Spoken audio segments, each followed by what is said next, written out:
Everybody good? Good. Everybody still accounted for? We can help you out with that later. I mean, it's Friday. You've been traveling with family all week. You got to be tired of somebody by now. We'll help you with your in-laws, your outlaws, your ex-laws. Current spouses cost extra. But, well, folks, welcome to Alligator Alley. My name's Wes. I'll be feeding this afternoon. Got my main man, Mr. Robert, over here. He's going to watch my back, make sure nothing goes tragically wrong. If it does go tragically wrong, feel free to film it. Probably won't matter to me. But we're going to ring the dinner bell. We've got some pretty good-sized fellas starting to show up. Try to get some of these heavy hitters up on the bank. Send everybody home as traumatized as I possibly can. Does that sound like a plan? Yep. Cool. All right, Robert, you ready to roll? Let's ring the bell.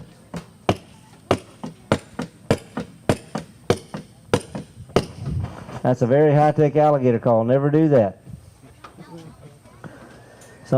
Sometimes if that doesn't work, we have a life-size portrait of Nancy Pelosi.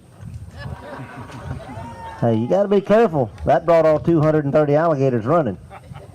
And that's how many alligators are on this side of the fence, folks, 230. Now, these are all wild nuisance alligators, so they're here for specific purposes and reasons. You know, a nuisance alligator, you know, you don't have to eat people. You don't even have to cause that much trouble. What's up, Arnold? But, you know, if you're hanging around somewhere where, like public swimming areas, boat launches, and places like that, you're going to be a nuisance alligator. Unfortunately, we have some that had a certain fondness for household pets. We just call those alligators, Labrador retrievers. But at the end of the day, creeks, lakes, rivers, swamps, bayous, these places, they have now turned into waterfront property. So, alligators generally lose out, but the good news is our alligators, they get to come here where they spend the rest of their days eating pork chops, chasing us around. It's a pretty good life. Unfortunately, most of them don't end up here. What's up, Roger? They get turned into boots and shoes and wallets and that kind of thing. So, you know, we're kind of like an alligator rescue sanctuary or penal system, however you want to look at it. Now, come on, Robert, get a little closer. He won't bite, but once. You know, alligators don't like it when it's 110 degrees outside just as much as we don't. They like it when it's about 85. So the past few days, we've had a cold front out here. Life's been good. Alligators have been super active. Today it's started to warm up a little bit, so they're getting a little bit on the lazy side. 86 degrees is, again, their ideal temperature. So closer we get to 86, the more activity we get. What's up, Devil? This is our second largest three-legged alligator. His name's the Devil because he routinely tries to eat us. Now, this is where an alligator makes his living, is right here at the water's edge. Hey, Prince Eric, what's up, buddy? You know, on land, alligators are quite swift creatures. They can actually, come on, buddy, you can do it. They can exceed land speeds over 20 miles per hour. Now, I can't run 20 miles per hour, but I can outrun Robert, so I don't worry about much.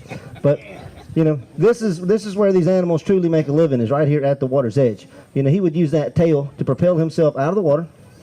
He would use those powerful jaws. Come on, Prince Eric, you can do it. You can do it. Let's go. Come on, one more push. All right, cool. Got a big guy on the back. All right, my job's done. All right, Robert, you get to wrestle him now. Now, on land, again, he's a very swift creature. I mean, if he wanted to run 20 miles per hour, he could, but it's not what they're built for. They tire very quickly. I mean, his legs are quite disproportionate to his body. You know, to be 12 and a half feet long, again, those legs are barely 30 inches long. Now, he could cover this short distance. He could grab me, drag me in the water kicking and screaming. Wouldn't be a whole lot I could do about it. But once they get on land, again, they get quite shy because they know they are not the top predator on land. Now, a bite from Prince Eric would be extremely unpleasant because at around 10 feet, these animals bite around 2,000 pounds on the average.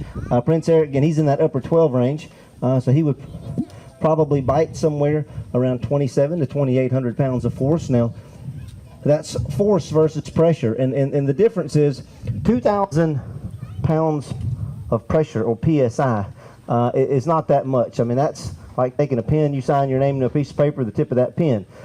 The force that that animal would exhibit between those jaws would be like, taking something that weighed 2,700 pounds and just dropping it on you. So if you could imagine a car, these animals that are, 850, 900, 950 pounds, they can eat, pushing 180 to 200 pounds at one sitting. Good boy. Now, you'll notice, open up, Prince Eric, he's missing, a few teeth right around the front. That's pretty common when you get to an alligator of this size. Now, at any given time, an alligator can have 80 teeth. That's the max. However, their teeth are designed to break and shear. So all throughout their lives, again, those teeth regenerate. So an alligator can live about 50 in the wild. They can live, of course, longer in captivity. But if they live that 50 years, he might go through as many as 3,000 teeth throughout his life.